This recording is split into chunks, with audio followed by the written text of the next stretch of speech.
Aimez-vous lire? Je te l'ai dit plus de 20 fois. Quand vous lisez, ne laissez pas l'auteur décider pour vous. Non, c'est à vous de décider. FDL, la fréquence des loisirs, c'est l'instant fréquence des lectures pour les fans de lecture. Aujourd'hui, c'est la chronique bande dessinée présentée par Françoise.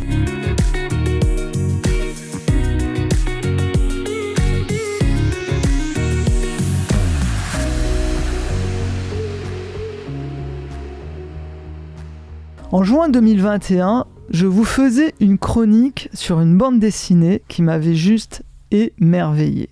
C'est le mot, émerveillé. Je vous parlais du tome 1 du Jardin secret de Maud Bégon.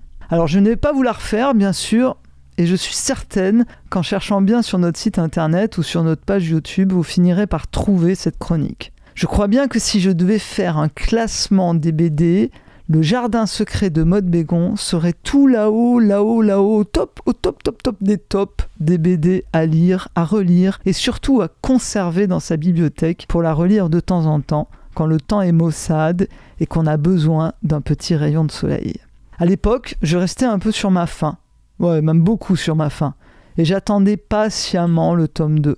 D'ailleurs, j'espérais un tome 2, un tome 3, un tome 4, enfin j'espérais une histoire sans fin, tellement le début était beau. Et puis j'ai un peu oublié, vous savez comme on est, le temps passe, vous rangez un livre dans votre bibliothèque, vous l'oubliez, jusqu'au moment où, tiens, j'ai vu passer quelque chose qui me rappelle ce livre. Alors je le ressors, et je me dis, mais cela fait plus d'1 an que cette BD attend sa suite. Alors je cherche, et vous savez quoi ? Elle est là, la suite. Elle vient de sortir en septembre. C'est dingue, comme si une fée passagère était venue m'annoncer d'un murmure la parution de l'événement tant attendu. Alors oui, c'est vrai, ça fait un peu sourire, mais vous savez, je crois aux êtres des forêts. Peut-être qu'un petit être du jardin est sorti de l'histoire, de ma bibliothèque, pour venir me chatouiller l'oreille, pour me chuchoter que le tome 2 était là et m'attendait à ma librairie préférée. Et qu'est-ce que j'ai fait ? Je l'ai lu, vite, et puis j'ai tout relu, doucement, le tome 1 et le tome 2 dans la foulée.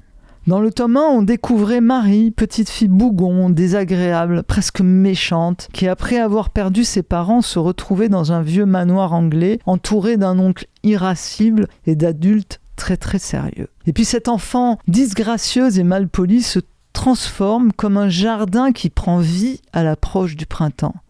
Tout au long de l'histoire, on la voit s'épanouir, grandir, s'ouvrir au monde et à la vie et devenir belle, souriante, gracieuse et même excessivement aimable. Tout cela grâce au jardin secret qu'elle découvre caché au pied du manoir. Et elle, qu'est-ce qu'elle va faire ? Elle va s'occuper de ce jardin, en prendre soin et y faire pousser toutes les fleurs de la vie.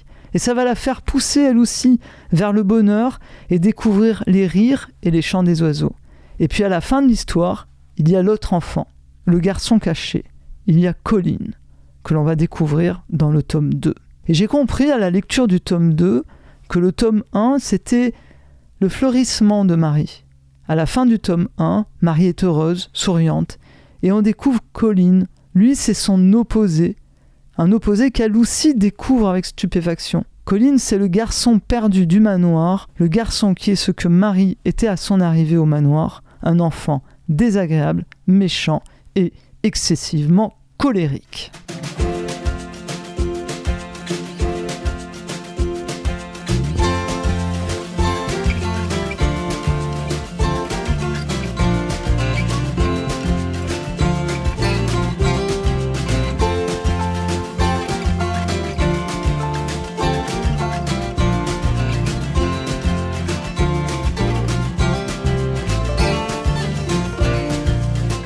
Aujourd'hui, j'ai la grande tristesse, de vous parler de la suite et fin, c'est ça, de la fin de l'histoire du Jardin secret de Maud Bégon. Le tome 2, c'est l'histoire de Colline. Colline, c'est ce petit garçon du même âge que Marie, qui vit dans sa chambre et qui semble bien frêle, vous savez, fragile. En fait, c'est un vrai tyran, en vrai. Marie, elle est devenue gentille, aimable et attentionnée.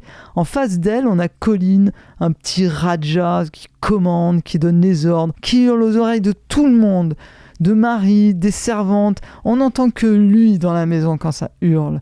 Alors bien sûr, Marie, elle va tout faire pour essayer de le changer. Mais Colin, lui, il est certain que rien n'y fera, car il pense qu'il est atteint d'une grave maladie et qu'il va mourir.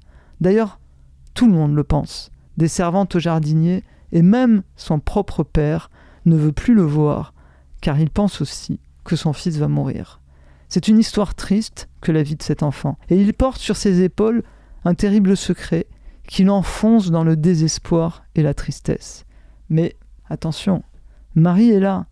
Elle va tenter de découvrir et comprendre son terrible secret. Et elle va le combattre. Elle va combattre les a priori et les idées reçues. Elle va combattre aussi son ami Colin au point de se fâcher avec lui, au risque même de le perdre. Heureusement, Marie n'est pas toute seule. Il y a Daikon. Daikon, c'est le grand copain. Daikon, lui, il ne vit pas dans le manoir. Mais il est là dans le jardin, et il va l'aider, il va aider Marie face aux certitudes de Colin. Et puis, il y a bien sûr le principal, le jardin secret. Ce jardin qui peut-être aidera Colin, mais voilà, Colin va-t-il y arriver ? Va-t-il franchir la porte du jardin et va-t-il guérir ? Et guérir de quoi ? Et non, je ne vais pas vous raconter la fin. Je pourrais bien sûr, mais voilà, les dessins sont trop beaux, je ne pourrai jamais vous les décrire, c'est impossible.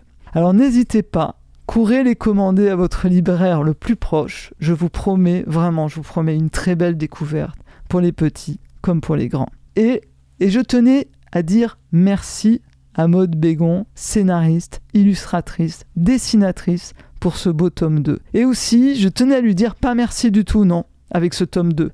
Parce que c'est aussi la fin de l'histoire. Moi, j'espérais plein de suites, plein d'aventures encore, plein de choses dans ce jardin secret. Alors j'avoue être un peu déçu.